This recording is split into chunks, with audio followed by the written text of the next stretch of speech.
Assalomu alaykum barchaga. Bugun men sizlarga hamda o'quvchim Sardorga nemis tilida fe'llarning qanday oson tiklanishi haqida batafsil tushuntirib beraman. Demak, darsimiz boshlandi. Sardor, nemis tilida kelmoq nima degani edi? Kommenmidi? To'g'ri. Kommen. Kommen bu kelmoq.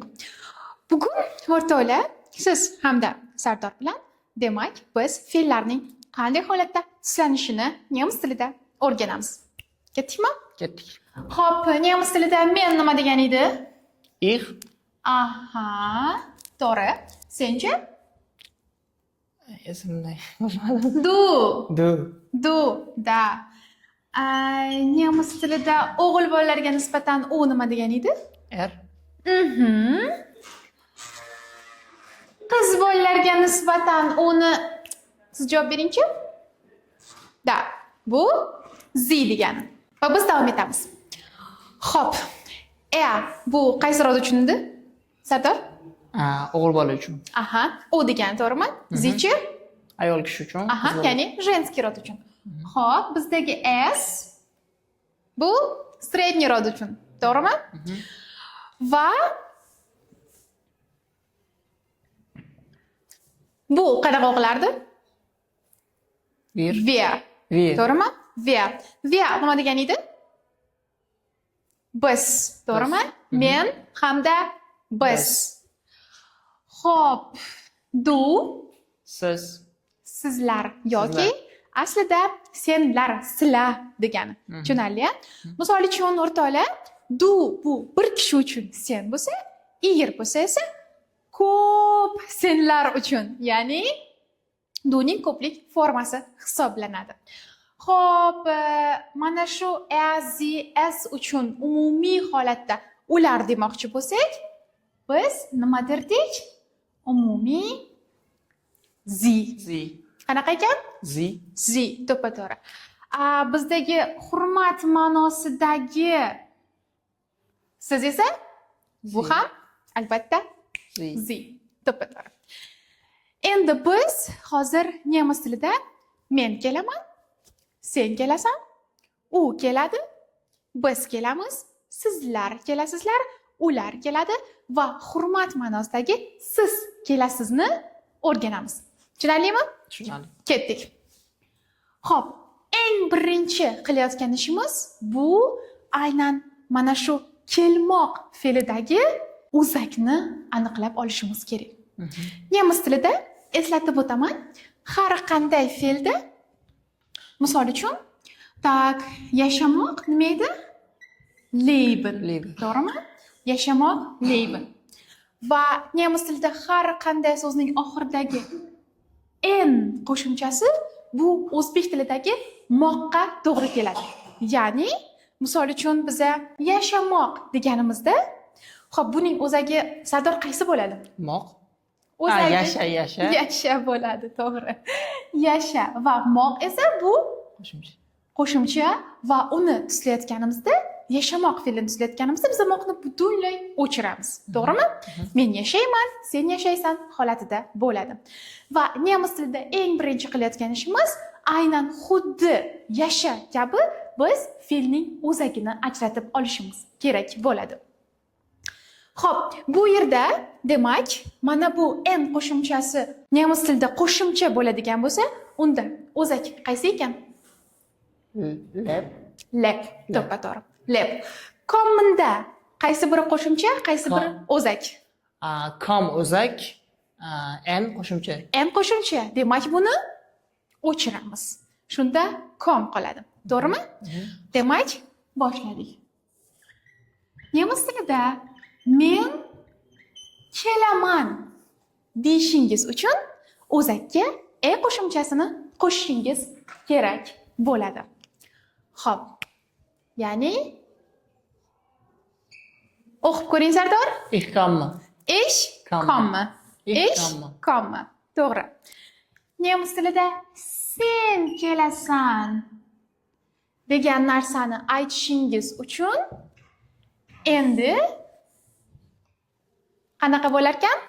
Kommst bo'ladi. Kommst, to'ppa-to'g'ri. Ya'ni mana bu o'zagimizda st qo'shimchasi qo'shiladi. Xo'p, nemis tilida umumiy holatda u kelyapti. Женский, средний hamda мужской rodlarga bir xil kelyapti so'zini ishlatamiz va ushbu holatda biz endi o'zakka qanday qo'shimcha qo'shar ekanmiz? Kommt. T qo'shimchasi. Demak, u kelyapti desangiz, Kommt. aha, Sie kommt. Es kommt. xo'p. Demak, Malikaga nisbatan u kelyapti desak qanaqa aytamiz? Sie kommt. Sie kommt. Sardorga nisbatan u kelyapti desak, Kommt. kommt. To'g'ri. Xo'p, endi biz davom etamiz biz bilan. Nemis tilida biz kelyapmiz deyishingiz uchun o'zakka n qo'shimchasini qo'shamiz va shu bilan biz kelyapmiz deng. Wir kommen. Wir kommen. To'g'ri. Xo'p, nemis tilida sizlar, ya'ni aslida senlar kelyapsanlar yoki bo'lmasam sizlar kelyapsizlar demoqchi bo'lsanglar, Ihr kommt. ihr Ihr kommt. kommt. Ihr kommt. Yerni qaytadan o'qib bering. Ihr kommt. Ihr kommt. Super. Ihr kommt. O'rtoqlar, eslatib o'taman. Sardor ham xuddi sizlarga o'xshab hech qanaqasiga hali shu paytgacha nemis tilini o'rganmagan. Shuning uchun xato qilsa, tushunasizlar. To'g'rimi? Albatta. Nemis tilida ular kelyaptilar demoqchi bo'lsanglar, unda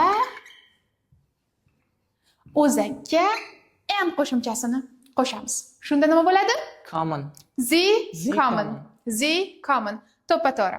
Va endi nemis tilida hurmat ma'nosida siz kelyapsiz demoqchi bo'lsanglar, bunda qanaqa bo'lar ekan? Kommen bunda ham. Aha, Sie kommen. kommen. Sie kommen. To'g'ri. Xo'p, endi bitta Sardor o'qib bering. Men kelyapman, sen kelyapsan, u kelyapti, biz kelyapmiz, sizlar kelyapsizlar, ular kelyaptilar va siz kelyapsiz. Ich komme. Du kommst. Kommt. Sie kommt. Es kommt. Wir kommen. Ihr kommt. Sie kommen. Sie kommen. To'g'ri. Endi biz Sardor bilan qisqagina gaplar tuzishga o'tamiz. Misol uchun, men O'zbekistonlikman, O'zbekistondan kelyapman deganimizda qanaqa aytardik? Ich komme aus Usbekistan. Ich komme aus O'zbekiston. Richtig. Endi biz O'zbekistondan kelyapmiz desangiz qanaqa bo'lar ekan? Wir kommen aus Usbekistan. Aha, wir kommen kommen. aus O'zbekiston. Siz esa sizlar, ya'ni sizlar O'zbekistondan kelyapsizlar degan narsani ichlaringda bitta qaytarib olinglar, xo'p? Qanaqa bo'ladi? Sie kommen aus Usbekistan. Sizlar bo'lsa. Ihr kommt aus Usbekistan. Aha, ihr kommt aus O'zbekiston. To'g'ri. Xo'p, Sardor, nemis tilida demak yashamoq nima edi? Liebe. Leben. Leben. To'g'ri talaffuz qilamiz. Leben. Leben. Agar Leben bo'ladigan bo'lsa, bu sevmoq degani. O'shaning uchun biz nima qilamiz? Leben, Leben. yashamoq. Sardor, Lebendan o'zak qani? O'zak. Leb. Leb. Demak, Lebenni bu yerga qo'shimchalarga qo'shib bitta qo'yib berasiz. Ich leben. Aha, men bilan o'chiraman va birgalikda siz bilan hozir yozib chiqamiz. Tushunarli?